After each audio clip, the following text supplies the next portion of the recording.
Katja, please allow me to introduce you in Korean. I swear.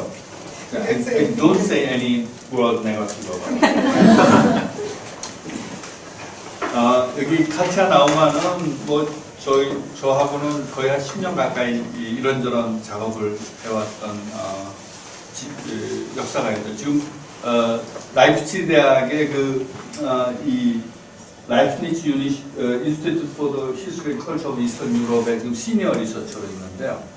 이 독일의 그 라이프니츠 인스티튜트에 이거를 칭호를 따면 거의 영원히 계속 라이프니츠 인스티튜트가 되고 거의 영원히 펀딩을 받는 굉장히 프레스티지어스한 그런 인스티튜트 이 제도인데 라이프니츠 스칼라가 되면 거의 200만 유로를 한 개인한테 지금 10년 동안 이렇게 자기 수업도 안 하고 부도받고 어떤 얼터너티브 에아자츠 고용하고 하는 그런 가장 프레스티지어스한 그런 그 어워드 혹은 그 라이프니츠 인스티튜트 그룹에 들어간 그런 연구소입니다. 근데 카티아 나우만은 제가 처음 만난 거는 유럽에서의 트랜스내셔널 비욘드 내셔널 히스토리 프로젝트의 I think it was in Manchester. Yeah, I was discussing to you. Right? 마티아스 미델과 더불어서 스테판 버거가 주도했던 비욘드 내셔널 히스토리 프로젝트에서의 얼터너티브로서의 트랜스내셔널 히스토리, 월드 히스토리에 대한 그 프로젝트를 중심적으로 진행했던 인물입니다. 이 카티아의 박사 논문은 미국의 콜롬비아, 시카고, 하버드 대학에서의 세계사라는 것이 커리큘럼이 어떻게 변화했는가를 1918년부터 1968년까지를 추적함으로써 미국에서의 세계사, 월드 히스토리에 대한 디스코스, 커리큘럼 제도적으로 이런 것들이 어떻게 변해왔는가를 쓴 아주 훌륭한 논문이고 마이클 가이어가 마티아스 미델과 더불어 공동 독도 파터였습니다. 그리고 아마도 저널 오브 글로벌 히스토리에 마티아스 미델과 같이 집필한 스페셜 토니 글로벌 히스토리 그 논문은 사실은 글로벌 히스토리에 대한 어떤 그런 공간론적 전해 같은 거죠. 그래서 글로벌 히스토리에 대한 거의 최초의 본격적인 어떤 이론적인 그런 제안을 한 논문으로 사실 그 논문으로 잘 알려져 있습니다.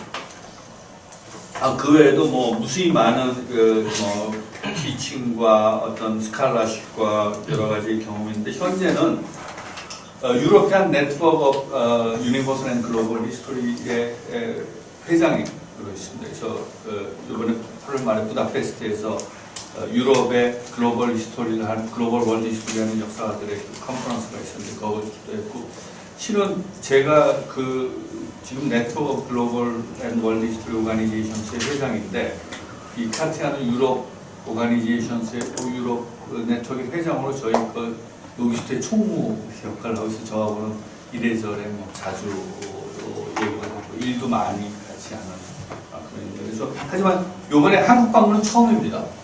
그래서 여러 가지로 카티아 나우만이 오늘 저희들 얘기할 최근에 유네스코 아카이브에서 이 작업들을 쭉 해왔는데 오늘 이 Universalist Discourses, particularism, Re-spatialization and around UNESCO라는 저희가 유네스코에서 펼쳤던 여러 가지 그런 글로벌 히스토리, 월드 히스토리, 유니버설 히스토리 프로젝트에 대한 나름대로 비판적인 것 같은 서베이 같은 결과를 제시했습니다.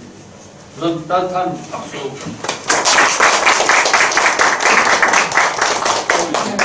Thanks very much. Because I don't have the strongest voice, I will go to the mic. If it's too loud or if it's not needed, then I can always come back. Judging from the sounds of your words, you didn't say anything bad about so thanks very much. Thanks very much to everyone for the warm welcome. I'm really glad to be in front of you and to speak to you. And I hope that the stories, the two stories about UNESCO, I will tell of some interest to you. And I would like to start with mentioning a small revolution. I think the last 2 decades have seen a small revolution when it comes to the study of space. Historians and our colleagues from neighboring countries began to see spaces as socially constructed, as created by people and not only as background or containers of their activities. If we do not take natural and political spaces as a given, but understand them as built, then spaces transform from an abstract to a social category. Historical actors are then the ones making the social, cultural, economic, political, and mental spaces we know of.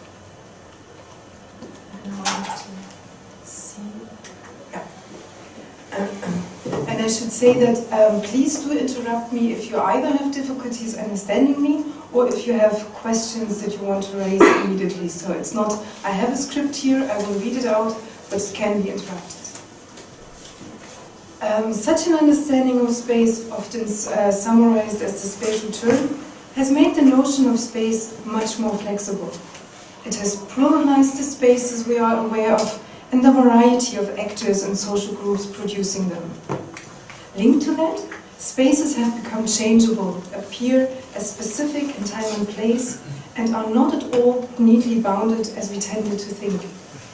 To remind us, with the emergence of the modern territorialized nation-state, historiography and other human and social sciences had turned towards the nation and set it above other social constellations. With the end of the Cold War, the predominance of the national space became less self-evident. Scholars began to question that social and cultural actions were limited by political borders. They began to unpack everything that moved away, beyond, and against the delineated space of the nation. And in this context, also our understanding of global spaces of action has changed, including international organizations. Traditionally, and I'm sure you know that a little bit, traditionally international organizations were seen as instruments of states, also when they were non-governmental, of serving national interests through diplomacy. The structural pattern, which granted membership only to sovereign states, was taken as characteristic. Recently, however, a different perspective establishes itself. Here, international organizations are conceived as actors in their own right. Research on the 19th century universalism, for example on the League of Nations and the UN, has fleshed out their agency. They intervene in a range of supranational fields, they set out new arenas of global regulation, and they shape to a considerable way international relations. And they can do so because they are in fact zones of interaction of people, of groups, societies, each having their own agenda, but each also being open to cooperate. To put it differently, international organizations are the outcome of people who seek to collaborate with like-minded from other places in order to either solve border-crossing problems, or to pursue shared agendas, or to reform society. Transnational, rather than international in nature, these institutions were made of and shaped by people from civil society, also in the case of governmental institutions. Because of that, we actually also may rather use the term internationalization than internationalism. The latter underlines the normative imaginary component in German branches. The first, internationalization, the practice. And the practice of international organization includes the setting up of regular contacts, compromises on contents and rules, as well as the mobilization of resources. So here again, historical actors with their respective preconditions, concerns, and strategies are central. Rarely, and this is also challenging a notion that has been widespread, rarely they are idealist cosmopolitans who, for altruistic reasons, promote collective goods, peace, and international understanding. No, most follow concrete and particular interests. Some use their international ties to strengthen their own position in national or imperial conflicts. Others seek to increase their social status by drawing on the knowledge and prestige of international networks. And yet again others aim to improve their own profession. And then there are also those who fight for favorable position of their countries in the tightening of global conditions, the tightening of global relations since the mid of the 19th century. Only a small part of them are outstanding men or women of privileged leading figures. Most are strategists and entrepreneurs and people who tried out what transnational cooperation might yield. That also explains why the emergence of international organization was not an automatic process, but conflict-ridden, open, which could stagnate and or revive. And I do hope that you see that this picture that I'm drawing is really opposite to what at least the social science literature, but also history, tended to write about international organizations. So in this view, international organizations are arenas in which local, regional, national and global concerns meet and collide, articulated by people who shift between these different contexts. And there are sites where new participatory demands are formulated and where competing visions of world order clash. They are heterogeneous entities in which complex negotiations take place about access to and agency within, and through which you can actually closely observe how trans-regional circulations are taking place, are regulated and are challenged. And based on this new understanding, on the one hand of space, on the other hand on international organizations, I would like to turn with you to UNESCO and to discuss the universalism underlying its program and many of its activities. I want to show you that universalist discourses emerge out of specific interests, that they are at their heart claims of authority, power and dominance. Not few in UNESCO pursue their agendas by expressing them in ideas allegedly of universal value. People made other people believe that they acted in collective interest, while in fact they worked towards the benefit of their own group. And the thing is that not all are aware of that. UNESCO, like many other international organizations, incorporates cosmopolitan ideals. And that makes it even more relevant to mind about the particularism. And I have chosen two projects, both in the field of the politics of the past, because I hope that this relates to the interest that you're pursuing here with memory building, memory construction. So it's not the same, but it goes into these directions. The projects I've chosen, I want to talk about, is on the one hand the project of composing a world history that was done by the Commission for Scientific and Cultural History of Mankind between 1950-52 and 1968. And the second project is the protection of world history through the World Heritage through the World Heritage Convention and the related World Heritage Committee. I want to show you what is behind the respective universal claims and they have been contested and how this led to gradual change. Because in the process of contestation, actors and rationals from different contexts and scales came into play. The local, the national, the regional, as well as the international and global. We will see that the breakup of universal claims was closely related with the broadening membership in UNESCO in the context of decolonialization and the agency people from these nations carved out for themselves. Their impact on the universal mission, however, was neither intentional nor direct, rather a consequence of learning processes they initiated, which led to conceptual shifts within which the universal was slowly given up or changed. I have chosen to focus on UNESCO, and I could have chosen other international organizations as well, but I have chosen to focus on UNESCO since it was envisioned as an organization that would strengthen, and I quote now, the intellectual and moral solidarity of mankind, based on a firm belief in the unity of the human family and the interconnectedness of progress and development in all areas of the globe. That is clearly universal. I come to my first part, to the first project. As in earlier periods of global transformation, also in the 1940s, paid towards worldwide entanglements and interdependencies. At numerous places, numerous people articulated the visions of a new world order. Among them also the founders of UNESCO.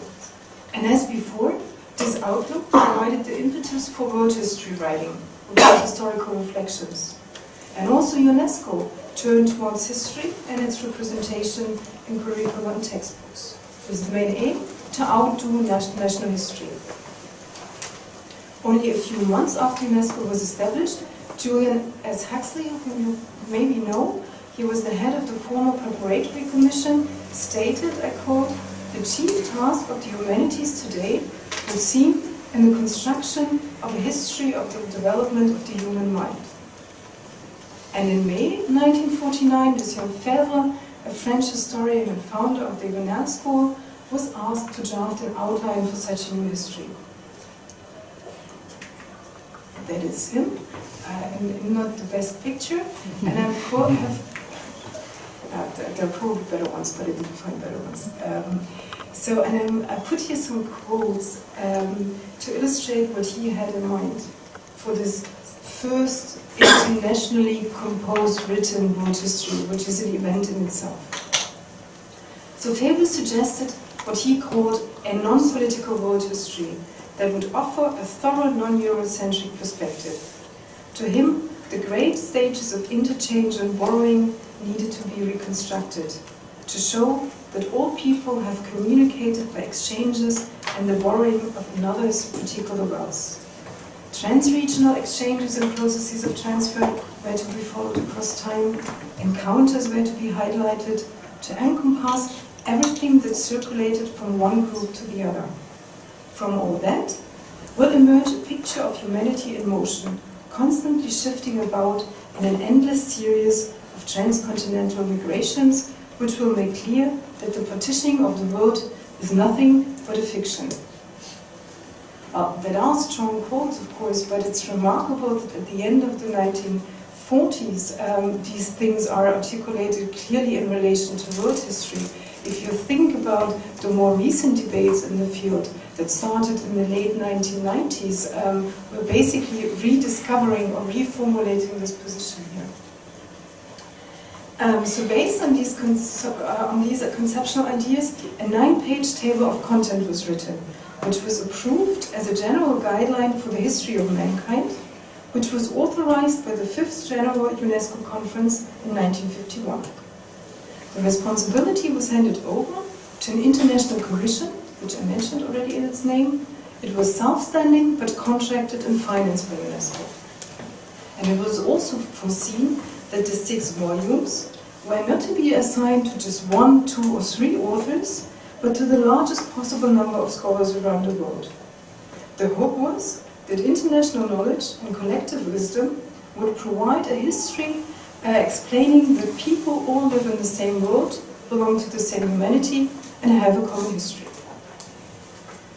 So in that sense, Febvre's concept had put concrete interaction center stage. The approved guidelines, however, prescribed a universalist idea, namely a history plausible for all and everybody.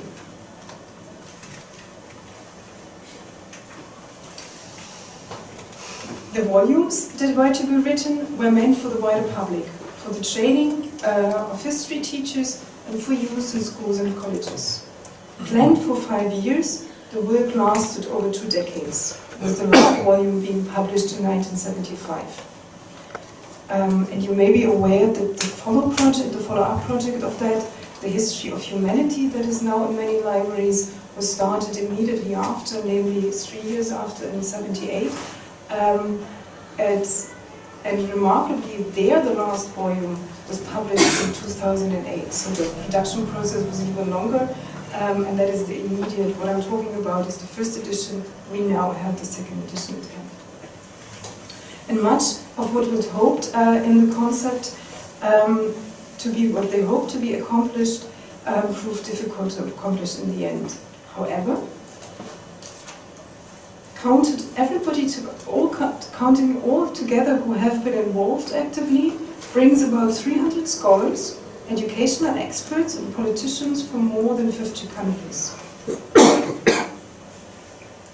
Now, at the beginning, this, as I already indicated, this project had a clearly universalist outlook, and this had much to do with the fact that also UNESCO in the immediate post-war period was devoted to idealism, cosmopolitanism, and oneness.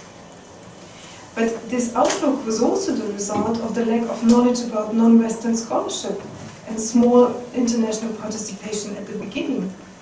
Decolonialization was only in its start. Non-cooperation from China, the Soviet Union, and Eastern Europe. The Commission consisted in the first years of scholars from France, the United Kingdom, Italy, Switzerland, Belgium, the United States, Brazil, Mexico, India, and Syria. And there can, of course, no doubt be that the universalism of this project was also persisting until the very end. Many parts of the published manuscripts have been rightly criticized for this bias. Nevertheless, that's only one part of the story. As UNESCO membership increased, also the Commission diversified. The Geneva spirit reached it in 1956, among others when Soviet historian Sogang was nominated vice president, and when representatives from Czechoslovakia, Poland and Hungary joined, like many more, in particular scholars from Africa and Latin America. What you have here is the composition of the International Commission at the very end, and you see that they really try to compose by people from different world regions. And if you then would look further, namely in the, what I put at the very end, corresponding members, then you see it gets more diverse, and this diversity has consequences. The dynamic of a debate between an ever-diverse group of participants shatters consolidated narratives and epistemological certainties. Eurocentric views were explicitly and persistently changed, not only by a few, but by a collective voice. And when diverging interpretation clashed and efforts of mediation took place, learning processes began, which slowly questioned the universalist notion of world history. And in the end, the core members of the project understood that one interpretation for everybody was a myth, and above all, a highly problematic one. The recognition is visible, among others, in a review of the volumes which was published in 1973 in the Journal of Modern History. There, the author writes, "Everyone gets his share, but universalism has become antiquarianism, and idealism has been understood as obscuring the actual significance of history." Which is insofar also remarkable as also today there are quite a few not paying attention to that. With every comment, over 400 reprinted in the introductions and footnotes, with every comment on the volumes, each also over 1,000 pages long, it became clearer that representing the own culture equally was a hopeless enterprise, and an unbiased interpretation was impossible. Now, much of the criticism was raised had national concerns. Of course, all UNESCO members had the right to participate in the project, and many did so. The principle of nation-state, it's okay, but if it's better to read for you without the light? Yeah, it reads better actually. Then I can manage to read like this. So no, but it's so much better for you to read with the light on, right? No, I'm fine. You can switch off the light. It just took me. I just wanted to see what's going on. I can really read, so switch it off, please. We are fine too. Yeah, we're fine too. Yeah, we're good. I just wanted to check what's happening. So anyway. Sorry. So like very pre-modern. Yes, no, yes. Pre-modern? Yeah, because so with the light we cannot read all this. Sorry. It's modern enough to have sufficient sources of light and to know how to manage them. Okay, so UNESCO, 1950s, 60s. Obviously, all members of UNESCO had the right to participate in the project, which basically means, and that's how UNESCO operates, that the principle of nation-state representation was applied to all its projects and commissions, and this also means to all its subject matters. And this translated in this particular commission into a division of labor where participants were responsible for the representation of the own country or area. And this, as you can clearly imagine, led to bargaining regarding the scope, space and visibility of each nation, and provoked competition over whose history would be presented more favorable. The more international the debates became, the more conflict fought also, and the clearer the particular motives came out. Let me illustrate that briefly by looking into the concrete criticism of Eurocentrism and by illustrating the learning processes. After the declarations of independence in Asia and Africa in the 1950s, when membership in UNESCO increased, and also quickly changed power relations, UNESCO in general got a more global orientation, in the sense of that the North-South divide became more important than the East-West constellation. And also, and that is probably something everyone is aware of, the 1960s is the decade of development and modernization policies also in UNESCO. And this of course also left its mark in this World History project. Its topical and regional focus increasingly turned towards non-Western past in their linkages to contemporary processes of decolonialization. And added to that, or as part of that, Eurocentric views became the central topos in the interventions. And this from different sides. On the one hand, the Americans and the Russians, or the Soviets, so to say, were fighting against each other on a constant basis. For example, one of the things that they discussed very long, over months, was the issue how to interpret the 14 points of Wilson. It may sound ridiculous, but it was of course the question, is it the 14 points that set the principle of self-determination, or was it the October Revolution? And this fight was almost so strong that the whole project would end at some point. And the solution was that then in the produced volume, the main text reproduced, which was written by an American and in Dutch, and in Indian they reproduced the American argument, so they put forth Wilson's 14 points, while in the footnote the Russians expressed their views. And so in that sense, these books are also a great read, not for factual information, but because they actually represent these conflicts on a permanent basis. But because the Russians and the Americans so strongly fought, both making reference to the Third World as an important point, also non-Western scholars jumped up, or even did of course jump up on the same point. So basically everybody in this conflict was saying we have to get rid of these Eurocentric narratives. Now, one should however not ignore that the pleas from Asian, Latin American and African collaborators were often linked to the striving for a more exaggerated representation of their own nation. And let me read here the Korean statement on the manuscript of Volume 6, which was sent to Paris in 1959, which is by no means an exception. So that's something I found in the UNESCO archives in Paris. Although Korea has not been in the past very well known to the outside world, it is lamentable that the history of mankind, seems to have been influenced by the age-long ego of China, India, Japan-centered Oriental history.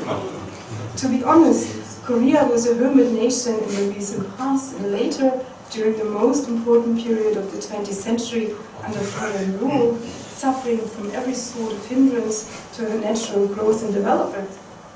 However, it is by no means just that a UNESCO-sponsored work should fall victim on the mannerism of mediocre historians. In such a work, we cannot expect Korea to hold a place of exaggerated importance, but ask only that she shall not be slighted. Now, I actually did not expect you laughing about that, but it's, the thing is, you find precisely the same statements from Czechoslovak historians, from basically almost every comment or many comments are in the same line. So I could have chosen really also a different one that has much to do with the fact that smaller countries, in brackets, smaller countries saw this project like the UNESCO in general as a podium from which they could articulate their interpretations of the past to an international audience. So that was all meant serious, and it was also taken serious by those who received these comments. So they used their often recently gained sovereignty to demand strong recognition, which is not surprising. Research has established that with the beginning of the 20th century, international organizations have become one of the core markers for international status and reputation. And once this became clear, then they were also entered and used that way. That means states actively acted in these organizations to promote themselves, to present themselves as bigger. And so in the end, these organizations on the one hand turned out to be battlefields for these nations, but on the other hand, there were these other dimensions that I'm talking about, namely that in this confrontation and in institutionalized work, this battle could dissolve to a certain extent, or at least to lead to learning processes. What one should also note that there were, of course, differences in terms of what these arguments against Eurocentrism or these national arguments were aiming at. If you compare the arguments by people from the Global South and Eastern Europe, that then you can see that they share a hope for self-affirmation and also anti-Eurocentrism, but the ends ultimately diverged. The Global South, so to say, sought north. The East, on the other hand, wanted to affirm its Europeanness by breaking the West's monopoly on notions of Europe, which led to interesting constellations. Added to that, in this project, also the liberal approach to world history incorporated in the project was challenged by involved Marxists. Just to give you another quote that shows that is from Vladimir Nykl from the Czechoslovak Academy of Sciences in Prague, who says, "The fact that the authors do not see the economic and political development in the world of the 20th century from a class point of view leads them to a positivist and unscientific interpretation of the events of this country." Which is a statement that Ralph Taylor, the longtime secretary of the project from America, will have read with certain satisfaction, as his motivation was, I quote, "to produce a world history which is an answer to this Marxist history." So you see that the conflict lines are manifold and that they led to constellations which you cannot reduce to one binary scheme or the other. And this battle about liberal versus Marxist world history actually hints also at a larger development in the 1950s, namely the pluralization of efforts to write the history of the world. We don't have the time to go into detail, but I want you briefly to look at this list of names, of places, and of efforts in different approaches.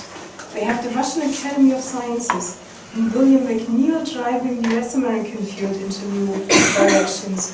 World history theory gaining shape and exchanges between Wallerstein and Polish and Hungarian scholars. Social and economic history of longue durée and global perspective was written between Paris and Warsaw.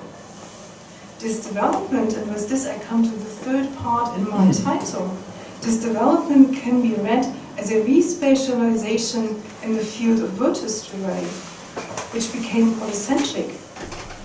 You have the UNESCO headquarters in Paris, you have the Academy of Sciences in Moscow, you have the universities in Chicago, Warsaw, Leipzig, research institutes in Paris and Prague, and now I only mentioned the projects in Europe and the US. So I'm Eurocentric myself, but I have to concentrate. And of course, the practice of writing the history of the world is nothing else than a reflection of the current day global integration. So behind that there are real transformations which are interpreted. So coming back to the UNESCO project, as the time went by, the arguments over Eurocentric interpretations brought about a process of bargaining which led to a thorough questioning of the initial conceptual framework in three regards. The first dimension concerned the issue of how to achieve a non-Western standpoint. It was realized by ever more people in this project that narratives could not be changed by additions of facts here and there. What was needed is the integration of scholars from non-European countries, or at least original research from these regions. Otherwise, we will not change the narratives. Second conceptual shift has something to do with the hope for a unified account of the world's past and a balanced narrative. That was increasingly given up. Editorial mechanisms were developed to create space for varying interpretations. I mentioned this main text and footnote relation. So they basically tried to use the volumes, the text of the volumes, in an innovative way that they could represent as much of the diversity and the contrasting viewpoints as they could. And the third conceptual vision was that the more the representation of the varying standpoints of memory of different cultures became the central concern, the more the universalist idea of one history for all was scattered. This did not hold for everybody. For example, the president of the commission, Paulo Carneiro, wrote on that project in 1962, it aims at describing from a universalist point the contribution of each age, each region, each people to the scientific and cultural ascent of humanity. Other, however, and I think they are important, gave up this illusion, such as Caroline Ward, co-author of Volume 6. She writes, "We are writing in a world full of tension and of proud and sensitive peoples. And truth and accuracy are not enough because truth does not always improve relations among peoples. There is no consensus to the fullest possible degree on the facts about historical relations of nations and peoples." That may sound for us clear, but was neither at that time nor is necessarily outside of our departments always so clear. And the point of the story here is that these insights were gained through a process of reflection engendered by painstaking and unsuccessful efforts to accomplish a world history in the style of full universalism. It is precisely the failure to live up to these original hopes which caused skepticism both on the possibility and desirability of universalism. With this I come to my second example. We stayed in the area of politics of the past, but we move from written forms like writing books to the issue of world heritage. Just a drink.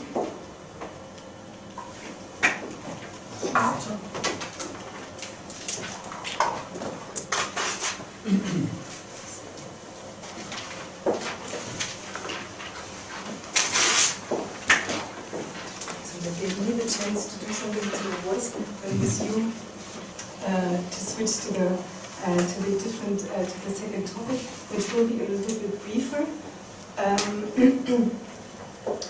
In 1972.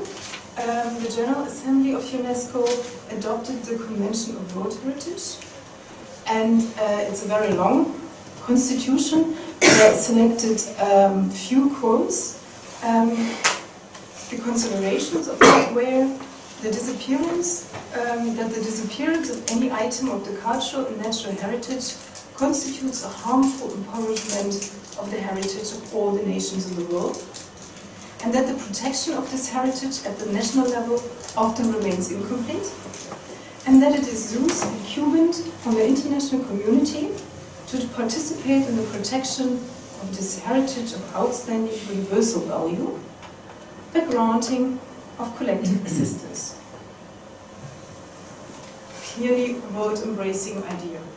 An international organization chosen as the representative of the collective interest of humanity and charged with the task to protect the selected sites which would henceforth rank as being of universal value. Now, the precondition of this reasoning was the imagination of a world community being responsible for sites to be found around the world. And this vision was neither self-evident nor new at the time. On this slide, I collected fragments of the longer history in advancing international protection, and I'm mentioning that briefly because we tend to think of the UNESCO, like the UN in general, as something that starts from the scratch in 45. So when you look at large parts of the literature, there is this assumption that 45 begins more or less a fundamental new period, and very often it's not seen how much this is rooted not only in the interwar period, but processes really going longer back in time. So in terms of world heritage, we actually have to go back into the 18th century, when imperial monuments were presented as common heritage of mankind. 100 years later, parallel to national movements of monument protection, voices were raised for international action. At that time, also the first rescue campaigns got off the ground.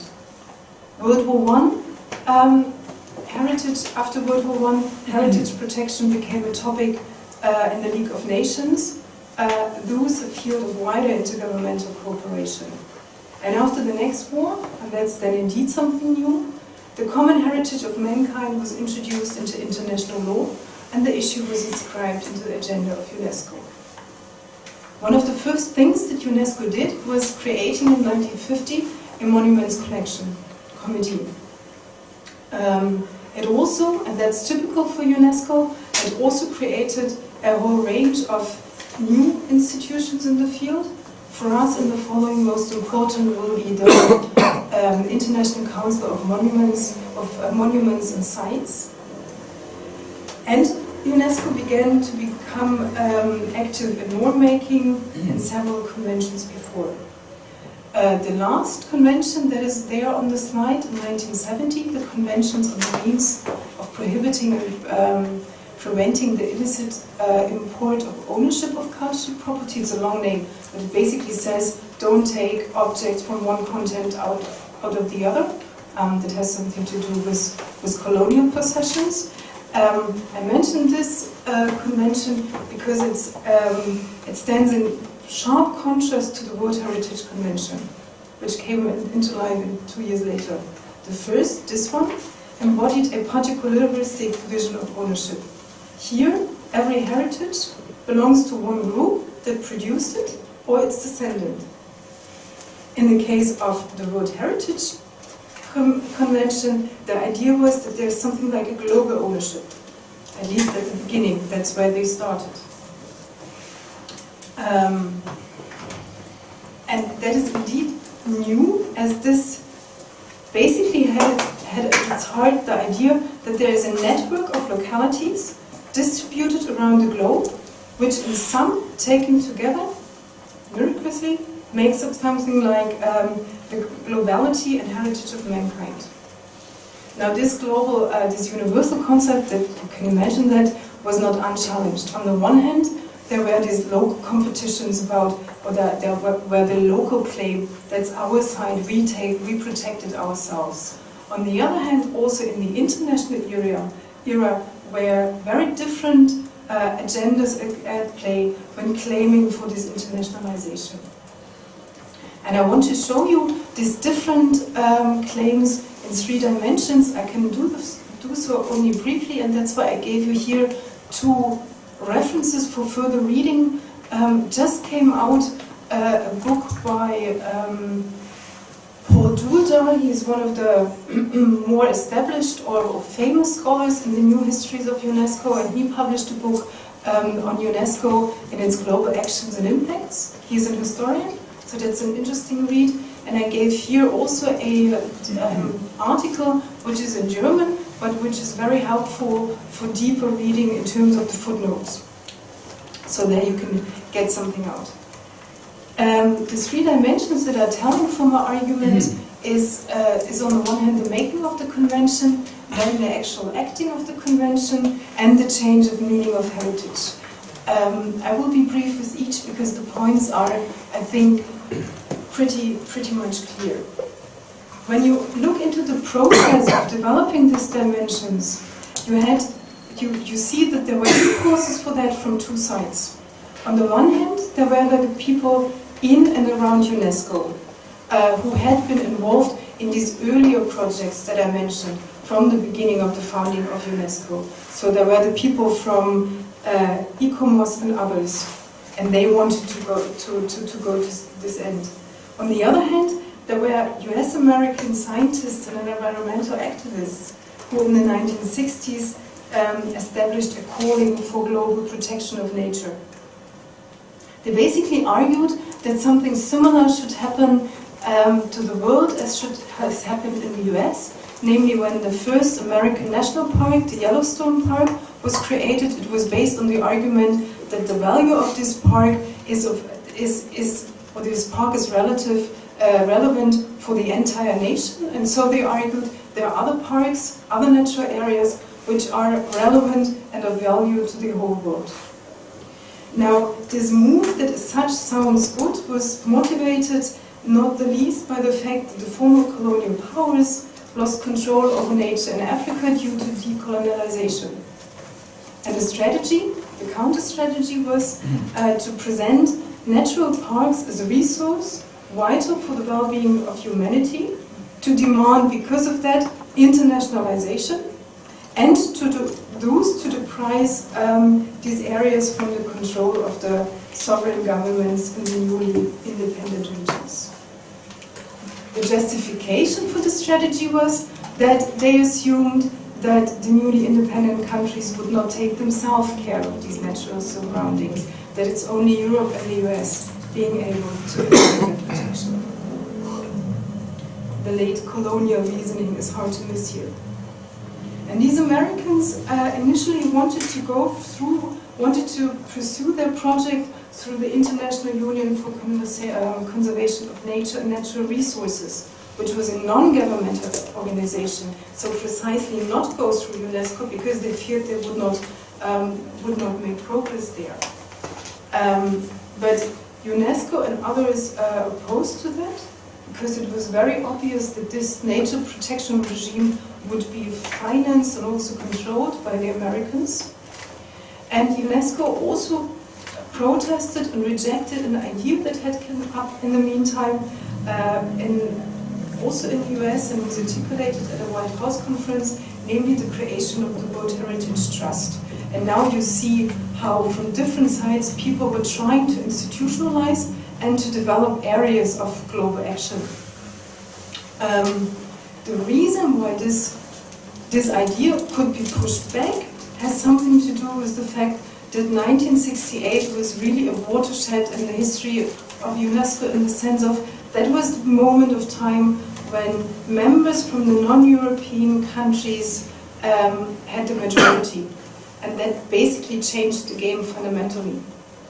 They were now strong enough in the negotiations with these various activists and politicians from the US to reject the idea. And they did so harshly. It was a longer process, over 2 years, but in the end they were successful. That has also something to do with the increasing power of the non-alignment movement. But in the end, they could push back this, so to say, Western, US-led idea for nature protection. And nature protection at that point became linked with culture protection. And then the UNESCO was in a position to try to draft something by itself. And the original idea they had was to say, we combine a national protection system with an international one. That is to say, it's the nation states bringing in their ideas about sites to protect, and then later the international community would come in and would say, we give the resources. It's also a bit shaky, but nevertheless, what they wanted to create is what they called kind of a Red Cross for nature and culture protection. Indeed, that is also that along this way the compromise of 1972 went to. We have, and this is where we also stand today, World Heritage Sites are nominated by the respective states, and all measures of support are subject to the agreement of the state. In charge is the World Heritage Committee, and it's assisted by scientific expertise. And this scientific expertise comes through the ICOMOS and this Natural Scientist Union. So what you have is, on the one hand, national agency, international dealing with these national concerns, and expert networks around. That's the constellation, how it also functions today. And what is remarkable now, when you and in this constellation you have that is also kind of an effort to deal with the various conflicts at stage back then between the national and the international, north-south constellation and east-west. So you can see how in these kind of regulations, organizational schemes, there are compromises in which in which these different logics somehow are brought together and try to be good in a pattern that works. What is important, if you will look at the people negotiating that, everyone involved was in one way or the other presenting himself as the global-oriented mind, as being neutral, as having the good global common good in mind. And in these talks, you actually hardly see the interest, the particular interest that I was trying now briefly to outline. So that becomes invisible, and also in the archives, that's partly not visible. Now, when we move to the second part, the working of the Secretariat. We have these three bodies. We have the World Heritage Committee. They decide upon the proposals. They decide which site is to be granted to be a World Heritage Site. We have a Secretariat. That's the administrative body that prepares the whole decision process. And we have these expert committees, associations next to that. Now the Secretariat was in the charge of making it possible that states could apply, and for also then preparing this application in such a way that the political body, the committee, could decide. And their hope was that they could create kind of a standardized, uniform form of application. This is also what they came up with. They had this nomination form, which was sent out, and the idea was that this nomination form would get them all the information on this on this site, which allows them to make a rational, scientific judgment upon whether it's a good idea and necessary to protect that site or not. Now you can imagine that such a form does not fit the complexities of these very, very different sites, with the result that even those interested in applying did not fill out the form correctly. And not only not correctly, but that they left out a lot of information, which was a problem for the Secretariat. So what they did increasingly was to say, we depart from this nomination form, we gather the information ourselves. We don't go to the sites, but we rely on very different information providers that we have, and make ourselves knowledgeable, write the little reports about every site, which then would go to the committee, and the committee would decide upon it. The more they did so, the more the Secretariat, which was actually only, let's say, the helping body, the more the Secretariat became the actual source of power. Because together with these two expert networks, they turned in a couple of years into the gatekeeper of the information. They were the ones deciding which information on which of these sites would in the end be put in a small folder and would go to the committee. And that is in a double sense interesting, because they became powerful, but they did not leave behind the principle that there should be standardized presentation of these sites. So they were on a constant basis unifying, standardizing the vision of these, on producing a vision of these sites as being equal and somehow global and somehow common. So you have a very, very particular body, situational, run by concrete people, producing in their information collection and in the standardization of this information, the vision of what global heritage, global cultural heritage is. And this is remarkable and shows once again the particularity. And that makes me move to the last part immediately, to the change of meanings of heritage. To put it briefly, as I already said at 2 occasions, at the beginning UNESCO had clearly this universal vision.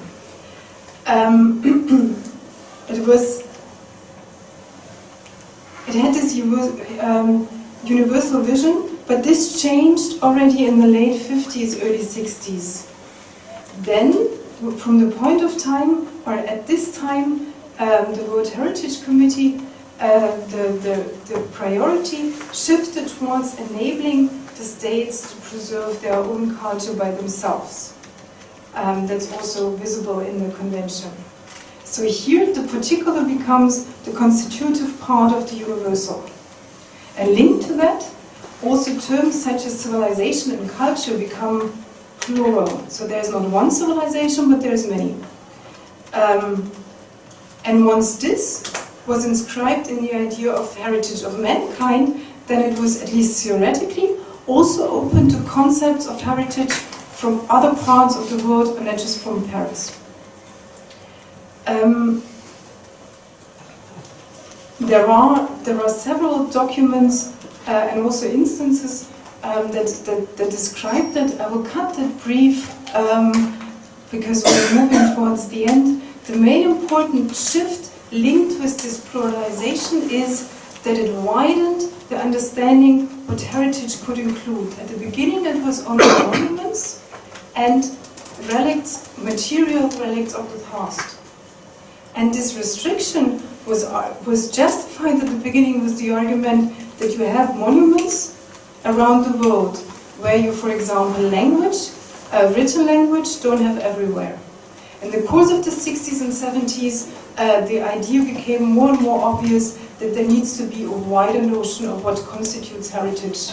And this is then really taking off the ground in the late 1980s with the shift towards what is called intangible heritage, including traditions, including customs, including language. And so in the last 10 years, you have, in the last 10, 20 years, you see several conventions coming up that really say it's not only about the traditional things we have in mind, but it has to be a much more wider understanding. And this development, the opening up of also the plurality of the sites was again driven, like in the other project I mentioned, by non-Western countries. India was particularly strong there. Korea played an important part in several of the proposals, and it was also Japan.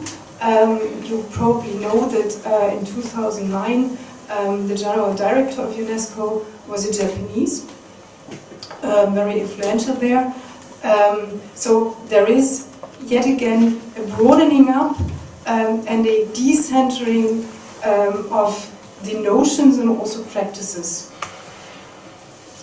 And this brings me to the point that I wanted to make with these 2 examples, that in both examples you see, or you hopefully have seen, that something was set up as universal, but was in fact content-wise specific in time, agency and context. And thus it was contested. And in these conflicts you have actors and rationals coming up from different contexts and scales, and they bring about change. And I think this mechanism that I'm outlining is something that you can observe in many other international organizations, which we are now able to see because of the new understanding of international organizations as space we outlined at the beginning, and which is insofar important as it also enables us to think about alternatives in the action of international organizations which may be relevant for the present. But as a historian, I usually don't talk about the present, so I stop. Okay, thank you very much.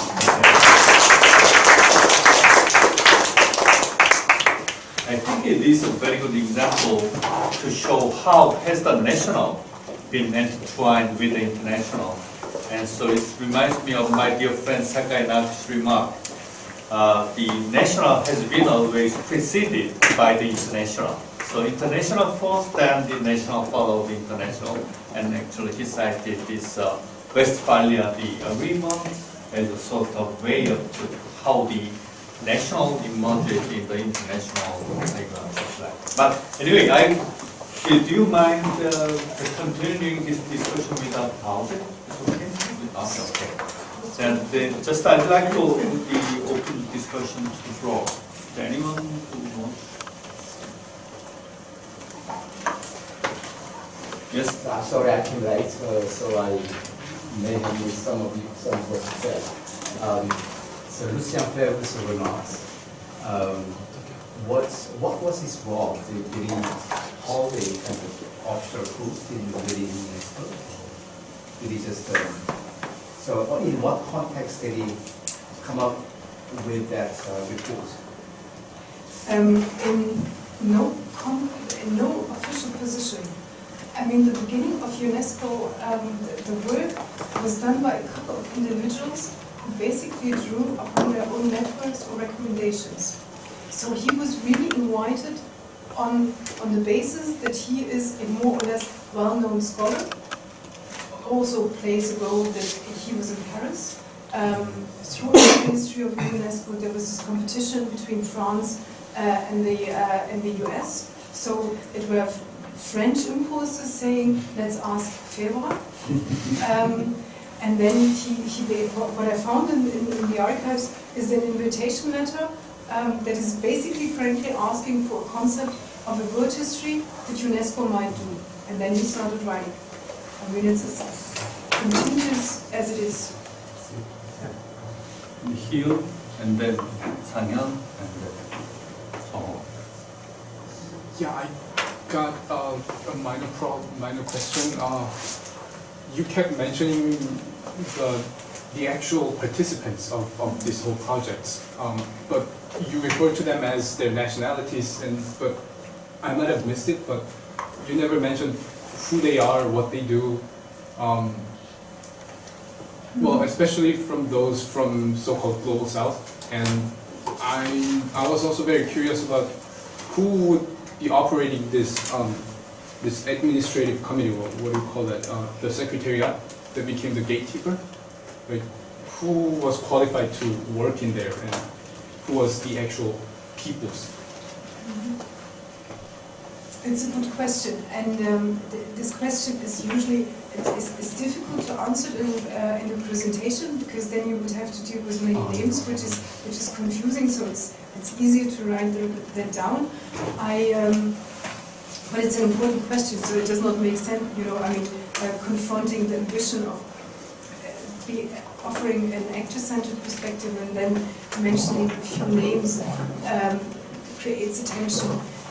The thing is, it is difficult to characterize these people because there are very, very different ways why people start working for UNESCO.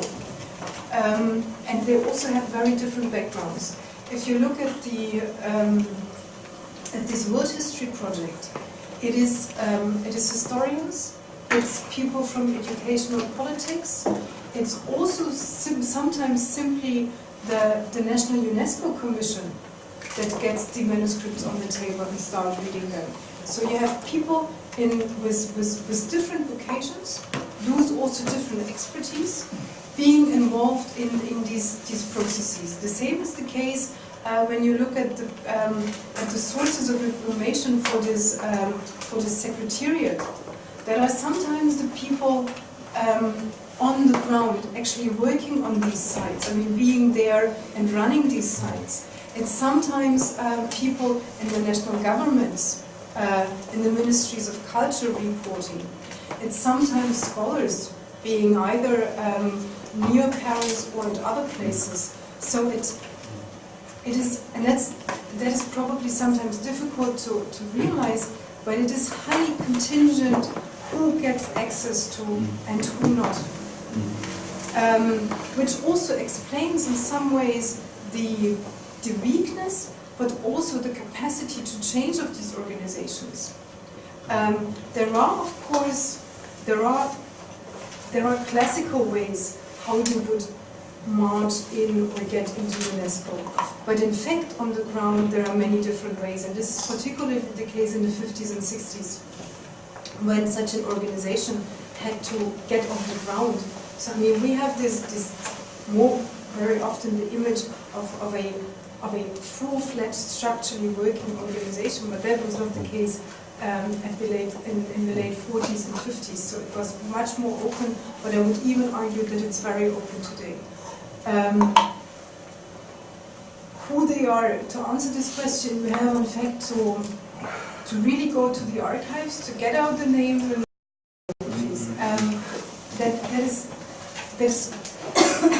that is how you have to do that, and that is pretty hard research work. I did that for the Polish, Hungarian, and Czechoslovak representatives in the World History Project.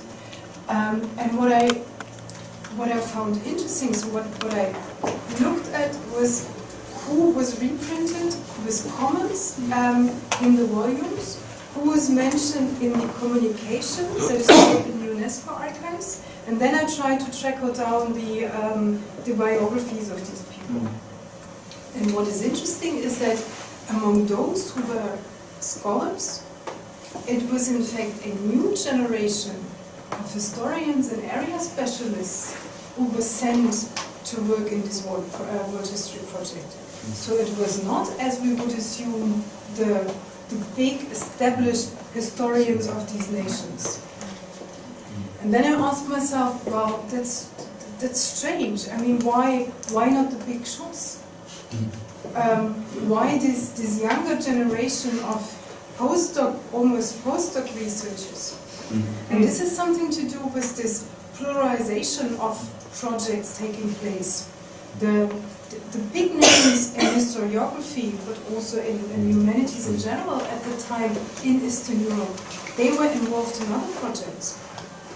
The Russians anyway, because the Russians were producing the Counter Project, the 10-volume World History in Moscow. But also in these countries in East Central Europe, there were own projects running.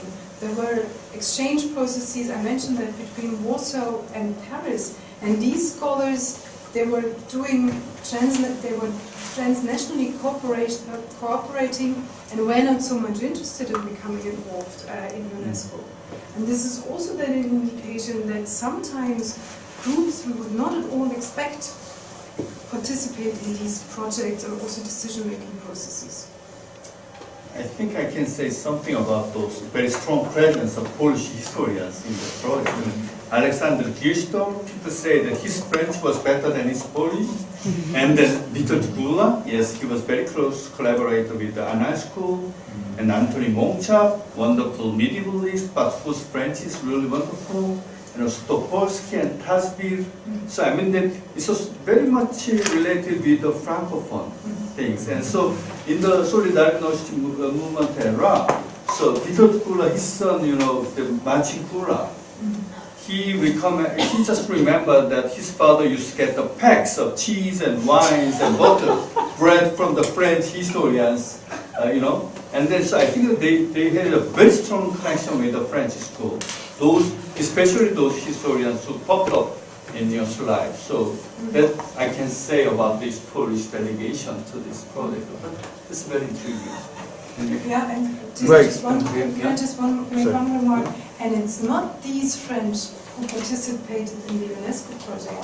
So it's you have also international competition among French historians internally who would write this international thing and who would continue the collaboration with the Poles. And certain of these contacts that we mentioned actually go back to the interwar period. That's when, right? And that's again interesting to see how this is on the one hand continuing through 45, but also changing because it gets, the context changes. But yeah. Jen, do you mind having her relocate to the center? She's hard to visit. Oh, I'm sorry, Yes, I can please, do yes, that. yes. Sorry. I had the feeling that I was talking through the mic. No.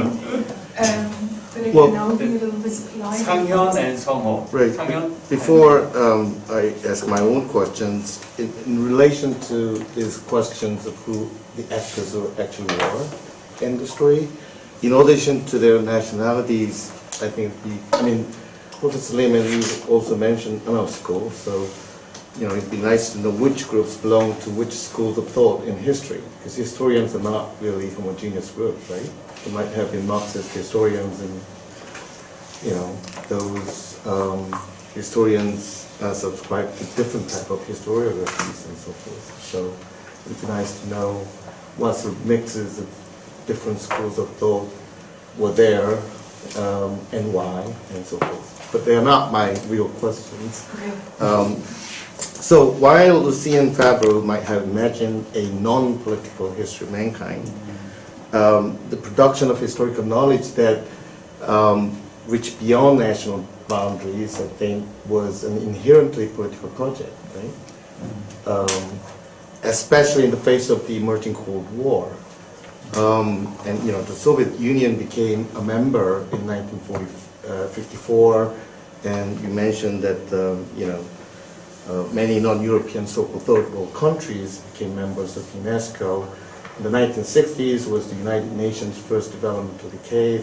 So the issue of development in the so-called third world countries was a very important issue and became one of the important agenda for the UNESCO itself. So, but then this issue of development in the third world countries is really was at the heart of the Cold War. I'm just wondering, you mentioned the Cold War context a bit, but could you elaborate a bit further how the Cold War context had shaped the International Commission for this scientific and cultural history of mankind? Because, you got historians from different countries with different ideologies and so forth, and there must have been, negotiations along that line. And the related question is how the Cold War context, of course, the Cold War context itself was not fixed, it changed over time, but how did that context shape the ways in which the notion of universality was conceived, defined, and construed by the historians involved in the commission? I'll give you a different example. Robert K. Merton, a renowned American sociologist, and his work on the sociology of science, which embraced the universality of science, was in fact very strongly influenced by the felt imperative among American liberals, liberal intellectuals, to respond to the rise of fascism at first, but then of Stalinism. So in that way, his sociological work and his embrace of the universality of science was very Cold War product, very political in itself. And in fact, he quite explicitly emphasized a close affinity between the universality of science and liberal democracy. In many cases very indirectly, implicitly, but sometimes explicitly argue that, science, the universality of science, could only flourish in liberal democratic society. So it was very much influenced by the Cold War context. So I'm just wondering, this Discourses of Universalism should have been, might have been used against the rise of Cold War politics, but in any case, it should have been influenced by this context. So I'm just wondering. Yeah. Can you respond, or shall we collect a couple more questions? Thanks for the comment in which you raised probably more points than I can now respond to, but I'll try to. The first question about different thoughts, schools of thought.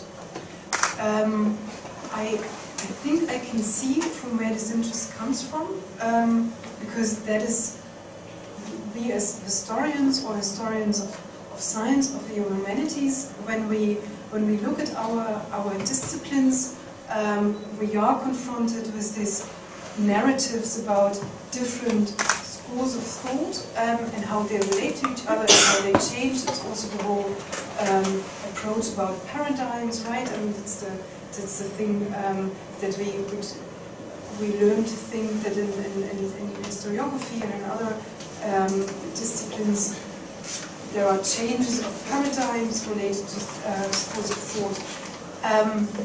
But this was not the main concern or the main issue in that World History Commission. Also not because there were involved many historians, but not only historians. It was a very diverse group also, that's what I already said, also in terms of professions there. I mean, there were educational specialists, there were politicians, so historians were there among others, which also influenced what they actually discussed. And so they discussed much more the question of proper balance and representation than about should it be more social history, should it be more economic history, should it be more the old historicism, or should it go into the new directions. These very professional discussions do not reappear in the archival material I saw. That is not what they, the purpose was a different one. The purpose was indeed to bring in to a certain extent, in a very open way, to bring in as many people with their respective expertise as possible. And if you look deeper into the work of the main editors of the different volumes, then you can see, for example, Louis Gottschalk, who edited the volume on the 16th to 18th century. He's a Chicago scholar, and he worked about the whole period of the commission. He was working there. If you look at his correspondence, what he was basically trying to do in a very naive, to some extent, positive but also well-meant way, what he was trying to do is to get factual information. So he was confronted with the question, if I'm supposed to write a global history of these 200 years, together with scholars, where ideally all parts of the world are represented equally, where do I find out what happened in Australia at that time? I mean, in a very concrete sense. And so many of these interdisciplinary discussions did not play out in this project. What happened though was that in the project they used the Cahiers d'Histoire Mondiale, that is a journal that the UNESCO edited. They used the Cahiers d'Histoire Mondiale to exchange about certain interpretations. But also here, if you read the articles, it's on a very basic level, like when was this particular site being erected? Who is the founder of? How many people, number of slaves was an issue? So it was really discussion about getting factual information to be put into the volumes. It was less so conceptual discussion. And as I'm saying, even less so any kind of methodological, theoretical discussion about how historiography should work or concepts of history. The second question you raised, namely, where's the Cold War context? Well, if the Cold War context is the plurality of East-West confrontation, North-South, as well as a new negotiation between nationalization and internationalization, then I hope I have talked about all three. I mean, the criticism of Eurocentric positions and Eurocentric narratives is at the heart of the North-South conflict. And this was basically what the project was turned that out. I also mentioned these competing visions between liberal and Marxist historiography. So that's the East-West conflict. And I mentioned the constellation, the national versus an international that claims, at least at the beginning, to be universal. So that are the different aspects of the Cold War context. Now, again, also here, and that's the same thing with the Heritage Commission, you have these large constellations, and you have then smaller, more concrete debates.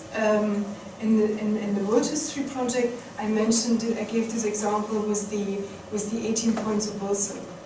And you would have that also there was a large discussion on the question of where did the Industrial Revolution start.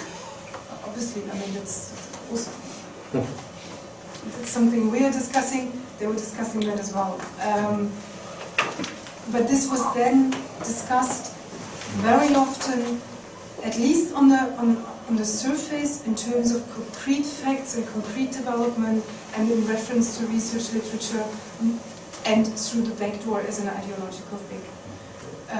One dimension I have to mention, which I did not mention in the presentation, is that of course not everybody had access. So in the Eastern, in Poland, the Soviet Union, Czechoslovakia, Hungary, not every historian or area specialist who wanted to participate could, right? So that were regulated countries, and so in regard to access, you also have the Cold War. So that there are all facets where it's there. I think that's. So, Oh yeah. My question is very simple actually. You mentioned spatial term at the beginning of this talk, and I might have missed it, but I couldn't get a clear sense of what that is all about. Well, the thing is, there are so many terms these days, like linguistic terms, culture terms, even material terms, right? And my small epistemological world is just spinning around. You just added another term. So, what do you really mean by that? And not in very abstract, theoretical terms, but using these examples that you just gave us. Well, it's not that small.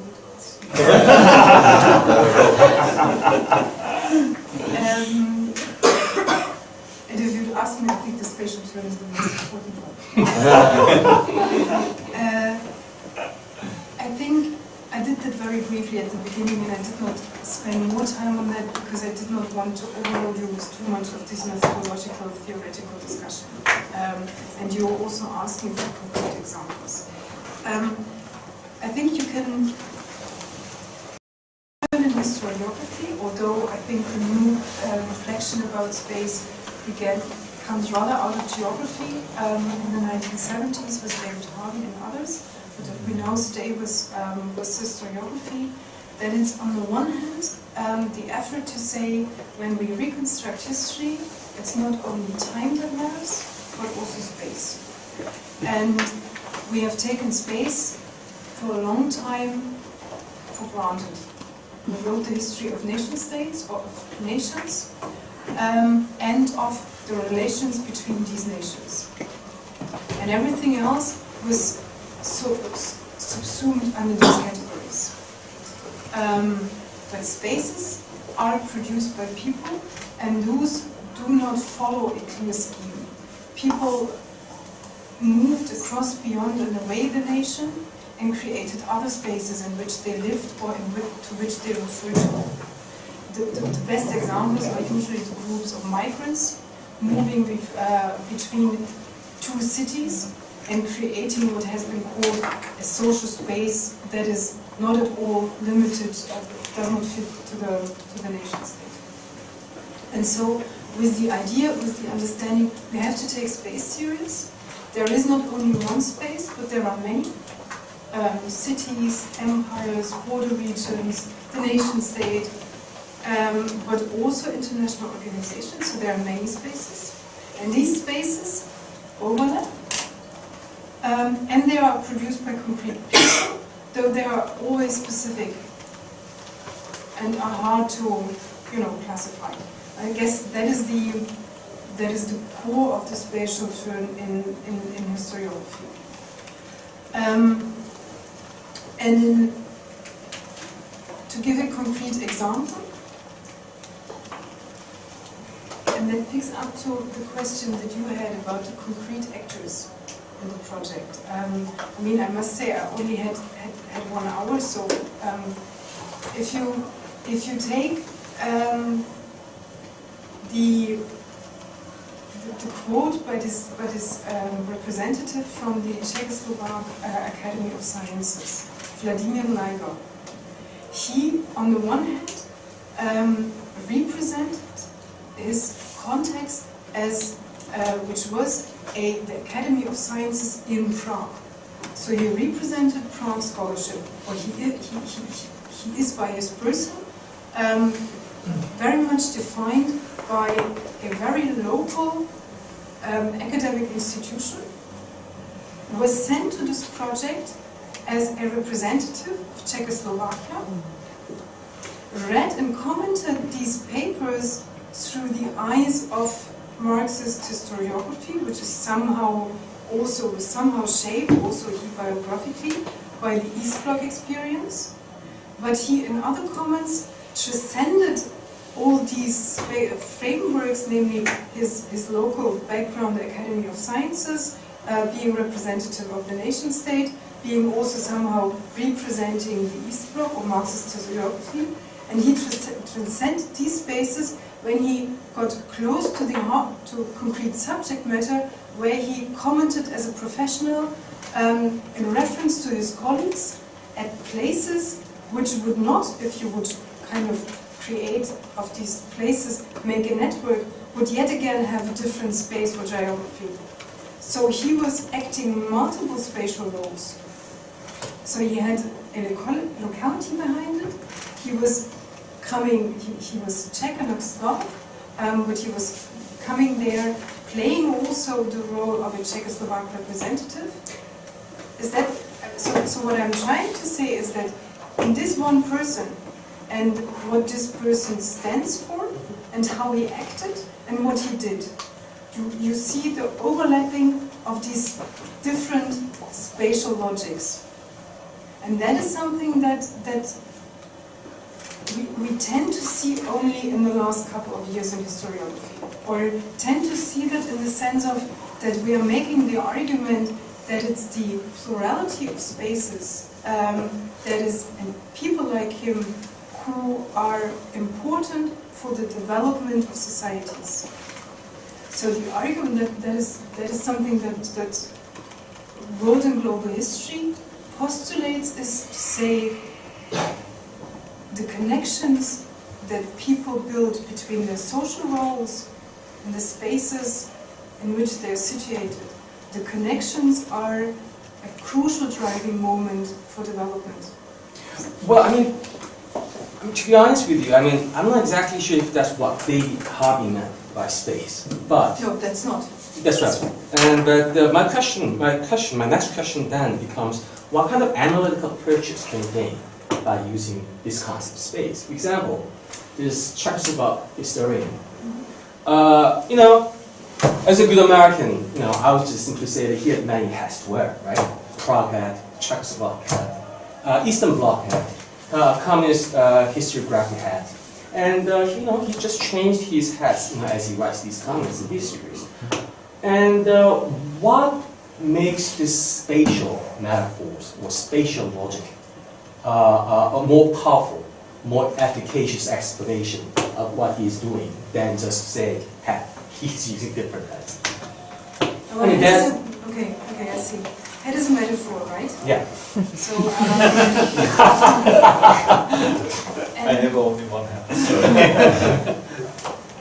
And we often use metaphors when things are as yet unclear, and that's also okay. It's also in terms of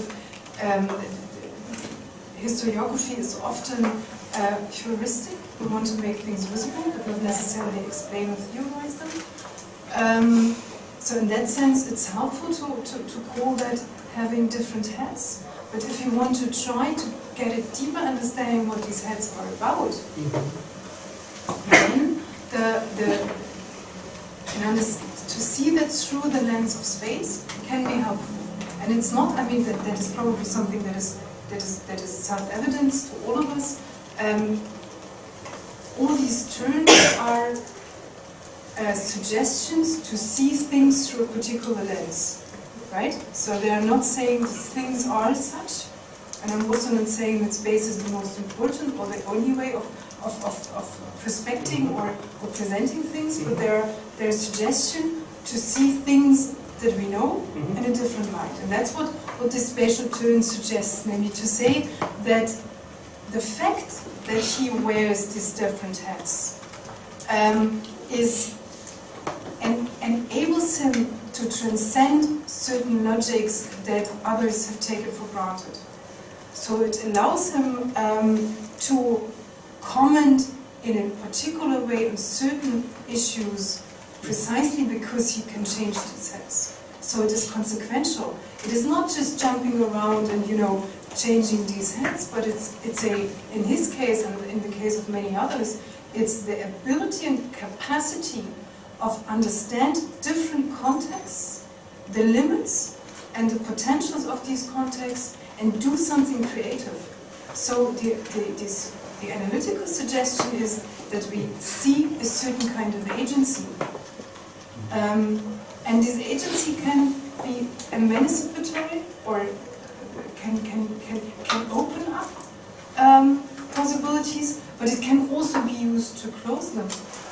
There is now this discussion about the origins of this,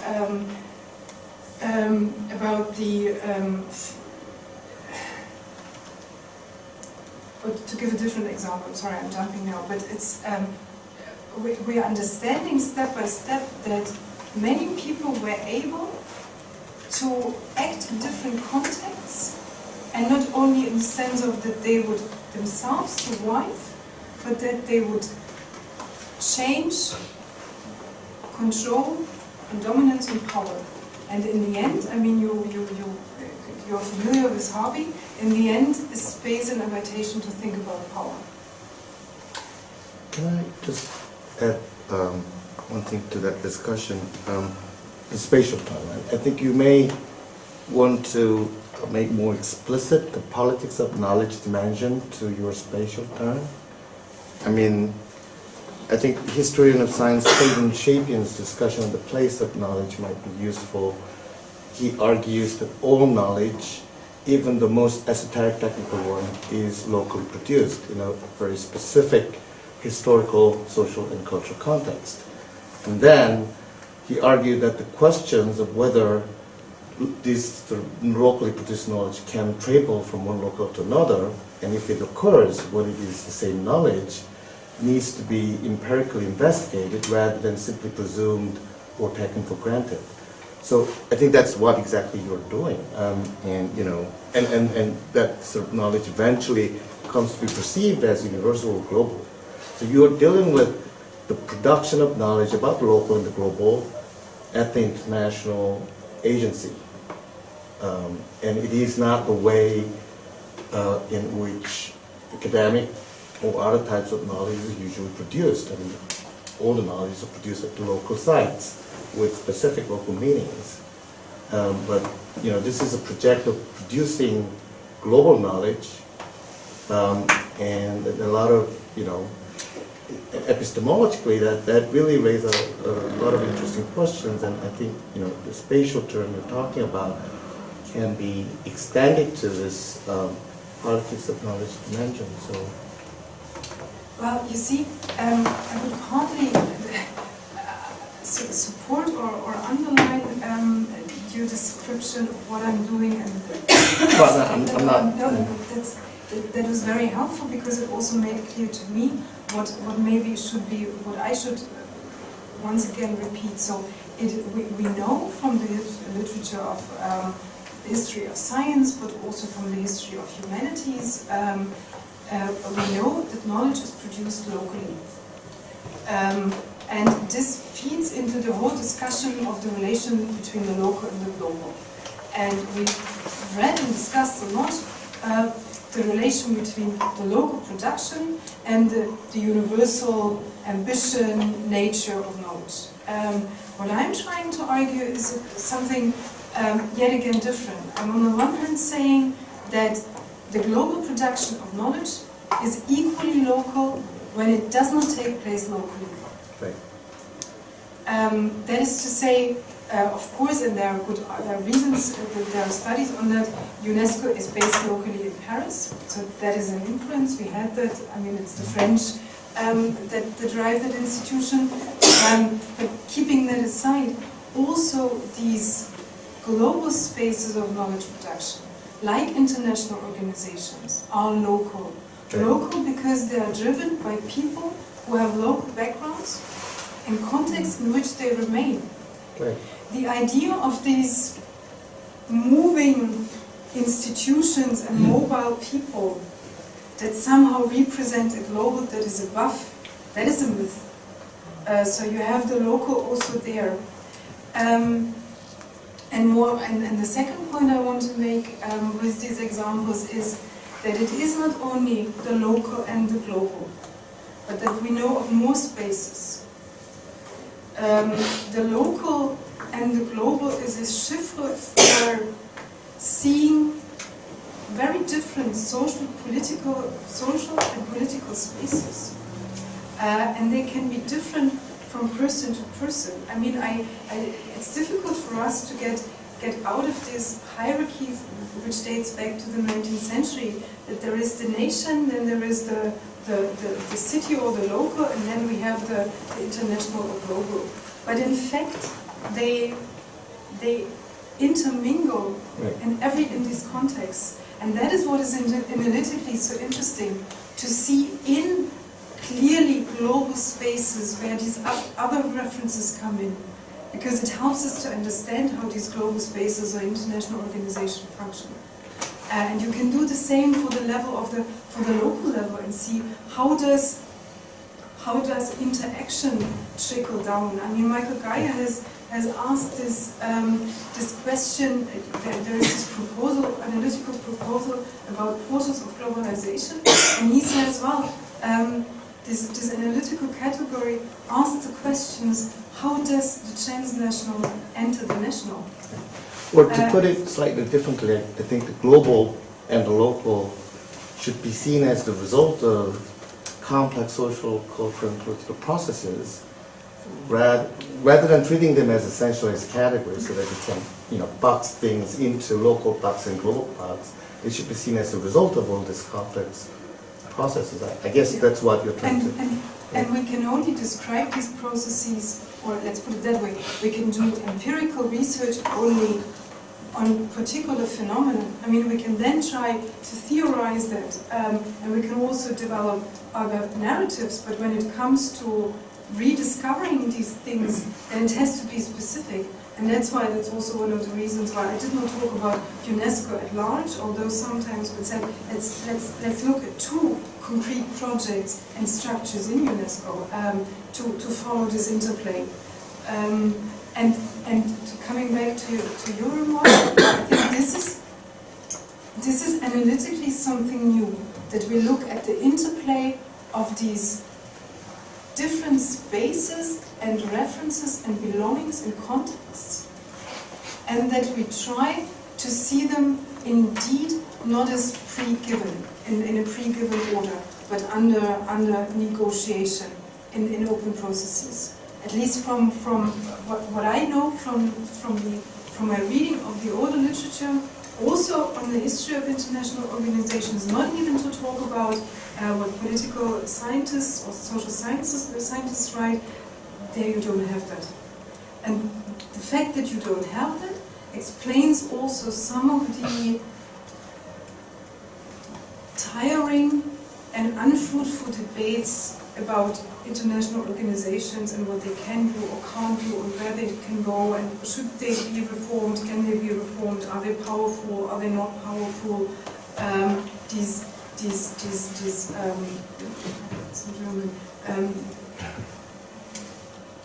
pictures, these images, these binaries can be broken up if you take this analytical perspective of the spatial turn and look for actors in their production of spaces. That's the point. Okay, Jonathan? Oh, okay. I'm sort of lost in the last back and forth. So I don't know where my question fit in, but I think my question is somewhat related to the issue of power.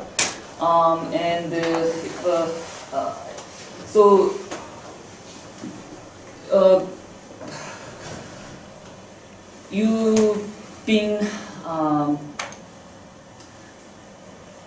you laid out there was this in the beginning there was this noble idea of universalism in establishing this UNESCO, and over the times through the projects like world history within the Cold War context and so forth, the makers of this UNESCO and the noble ideas, they struggled and received criticisms of Eurocentrism and so forth, and then in the end they realized or accepted some failure of this noble idea, and then tried to incorporate the particulars or make the particular officially part of Universal. That's sort of the simple story that you laid out in the history of UNESCO by looking at these two projects, right?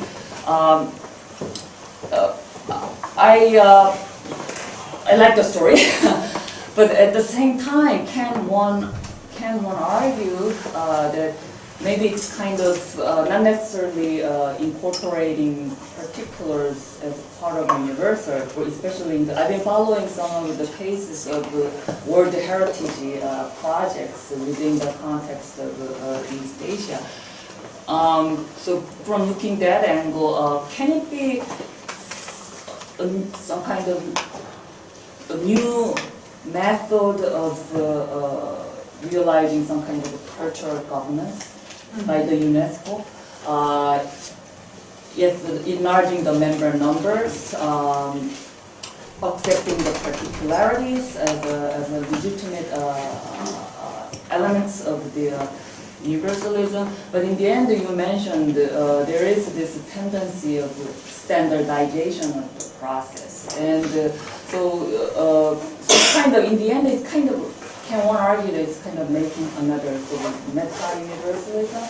For example, the UNESCO World Heritage project, it asked each member when they try to enlist their cultural property to try to ask them to prove their outstanding universalism. So make these members tailor their particulars in such a way to meet the needs of the universalism. On the one hand, as you said, it can be argued that it's a process of accepting these particulars on an equal level, but on the other hand, can one argue it's kind of tailoring, imposing a new kind of norm and let the members follow, and especially the standardizing the process. You're right in describing these two tendencies, and they do not exclude each other. I think they are both at work, and it depends on which parts of UNESCO you look at. The General Assembly, political bodies like the committee, conventions, secretariats, or networks around. For each of these different parts in this organization, you would describe the tendency between, or the positioning in the between universalism, governance, control, and specificity, particularism, participation in a different way. Because there are different people involved. So the constellation in the General Assembly, where all members are represented, is a different one than the constellation in a secretariat, as well as in expert groups. And it can turn in all these different arenas in this institution, it can turn out both ways. So it's not the function of these different bodies in the institution that per se say the tendency is more towards controlling or more towards participatory efforts. It depends on how it's played and what the people do, but it's clearly as overall you can see that maneuvering, positioning in between these two poles, and they are related to each other. And of course, UNESCO is one actor in the larger field of politics of the past. And so UNESCO as an institution that is driven also by self-protection, and it can protect itself only if it has a certain power, and it can have a certain power only if it's able to govern certain fields of global regulation. So it is about governance and control. But I don't think that you can take that as sufficient to then say that all steps that go into inclusion, opening access, that they are of minor importance. So I would not wait out these two sides. I'd say it's the dynamics between these options that drive the thing. Am I addressing the point that you... Oh, yes. And I would if you take that into the conceptual discussion of global history or globalization, then this is basically the argument that this is a general process, namely the getting together of efforts to control and to gain control over others, and efforts to open up to or to allow opening up for new actors. So it's a power game with winning and losing of access, like of force of control and flows or movement or emancipation or power access or whatever.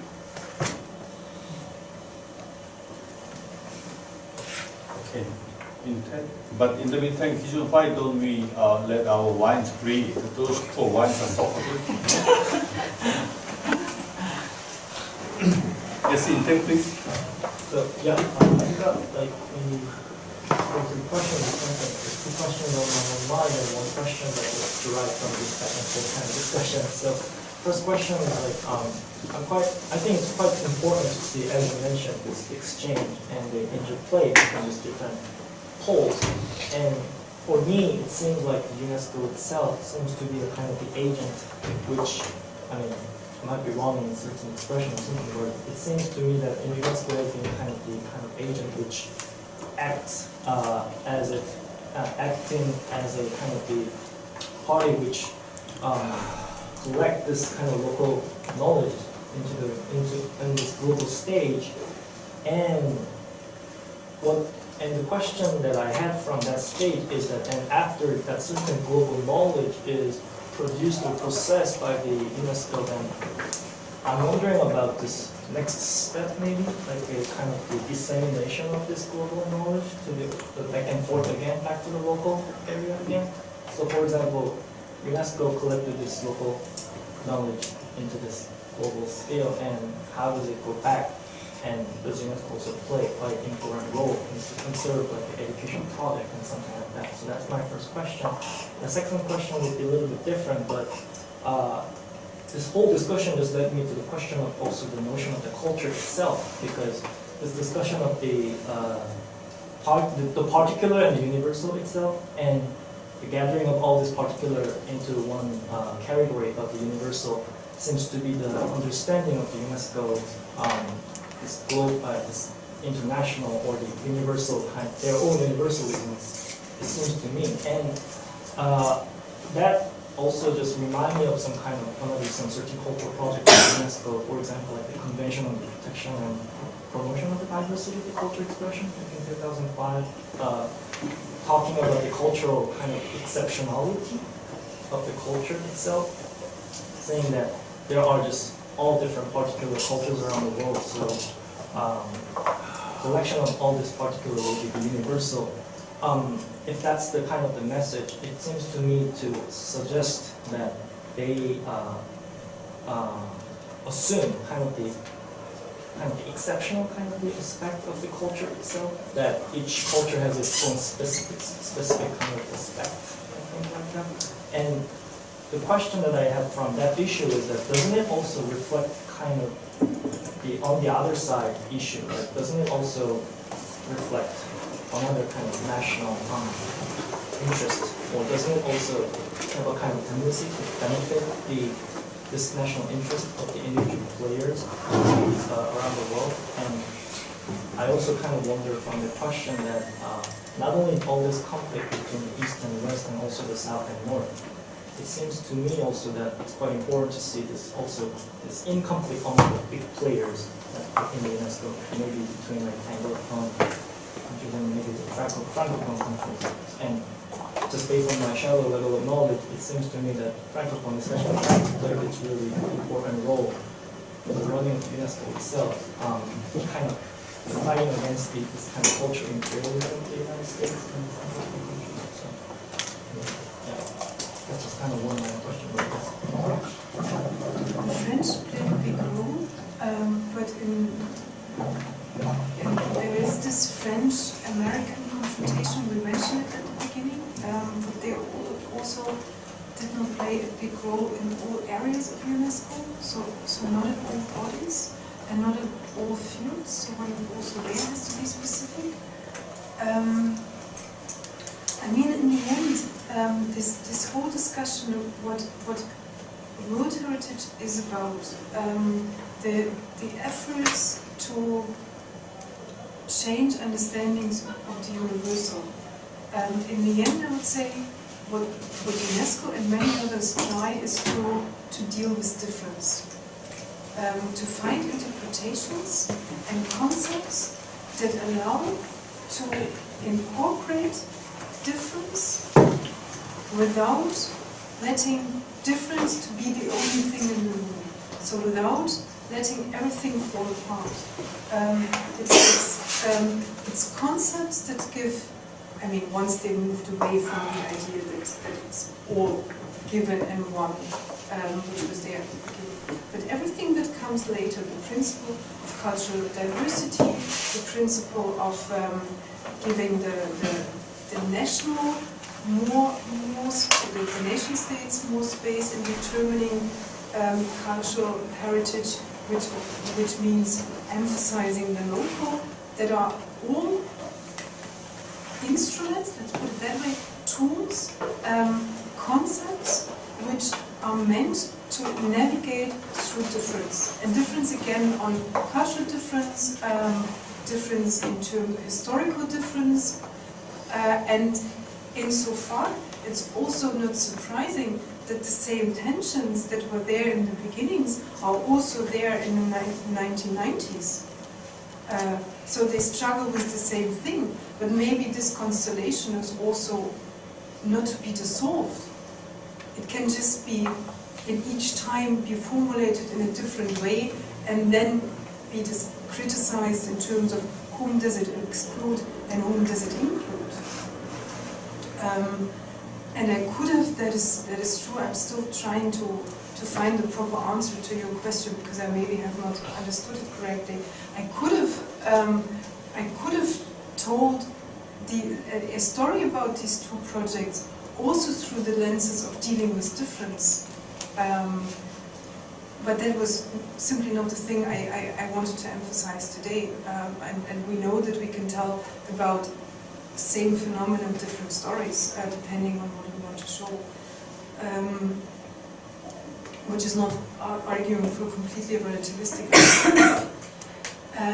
When you ask how this global knowledge that UNESCO produced, how it trickles down again and influences, on the one hand it trickles down through UNESCO publications. And not only the big publications, but the UNESCO courier, so UNESCO publishes several journals, UNESCO publishes pamphlets, it's like the UN in general, it's a publication machine. And these publications are sent out and are held by libraries, are read by researchers or by decision-making bodies. The other way is through the national UNESCO commissions, which are active in the countries.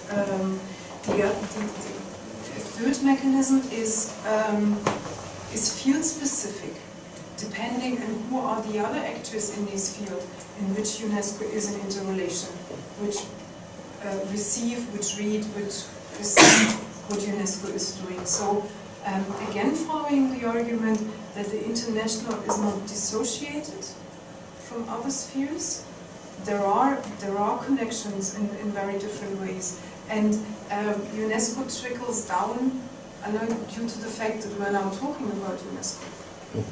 Right? And that I and probably many others of you at one point of time read what it was published. So, and what I find interesting is that, at least for the time, this world history project, they contacted to publish this world history, they wanted to publish it in 7 languages, to really circulate it throughout the world. And they made contracts with about 60 publishing houses, which for the late 60s, quite a bit. I mean, it was not only American publishing houses, and contacted an even larger number of libraries to really get the published volumes out to the world. So there was an active publication policy, and it, unfortunately, because that would have been a nice source, unfortunately, the mailing lists of that project are not there anymore. We only have the publishing houses through which they wanted to go, but we don't have the of the publishing house to publish these volumes. But that would, in terms of research, be the things where you would see where UNESCO, at least physically in its products, lands. Okay, are there any questions? I'd like to leave just 2 slots for questions. A couple of questions. We have some. Or if you need some translation, you can do this. You can ask in Korean.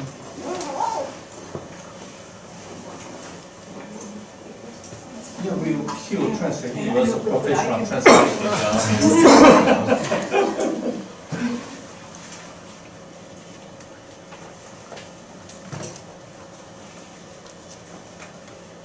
Yes. Thank you for your lecture. You said you prefer to deal with the past, but if I may, I would like to ask some current issues regarding the UNESCO. Recently, especially in Korea, there has been a lot of attention to the issue of comfort women registering as a memory of the world. So I was wondering, this world heritage, the conservation, interplay play out in the World Heritage program. Do you think that the memory of the world is similar, or is extension of such heritage management of UNESCO? Because in recent discussions, memory of the world since the 90s has now been accepting nominations from civil society. And now, increasingly, especially Japan, is very unhappy about that and want to have a stronger word on deciding whether it should be accepted or rejected. So even at the local level, you mentioned that national nation states have emphasizing local, but even you see some differences and confrontations between civil society and nation state playing out currently at the Memory of the World UNESCO process. So I was wondering about that. I read recently, but that's probably something that you know better than I.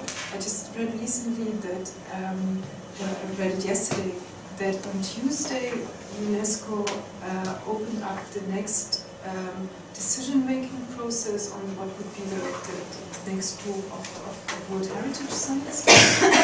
And it was about 150 applications, among them Korea was the comfort women issue, which was supposed to be, which was a large project, and they expect that there will be harsh discussion about that, whether this proposal will come through, in relation also to the very strong role of Japan right now. But this links up with probably the thing that you are research-wise are interested in. How are certain topics weighted against each other? So, and you can discuss that from a spatial perspective, but you don't have to do that. How will different historical processes and narratives be related? So, how is colonialism, Holocaust, genocide, other war atrocities, and many other topics that are represented by these sites? How they are dealt with? And I'm now purposefully not saying how they are ordered in terms of priority, because that is not what it's about. But how they are made, how they are given space. So that's again the question of access, of participation. How they are given space, and is there an effort to relate them in one way or the other, either by historical arguments or by present-day arguments. But that's an open question. I mean, that is what is happening. I mean, that are the discussions that have a prehistory that will now develop, and that is going to be interesting. And what the story that I presented tells us for the development of these discussion is that it's, and that links up with what you summarized, that it's going to be complex and with a diversity of references.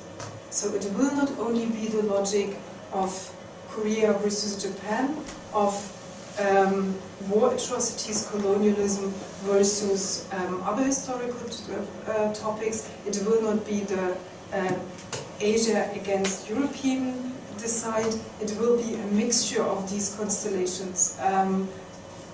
And if we understand the complexities, then we maybe also see into which direction it goes on without making any prophecies or so.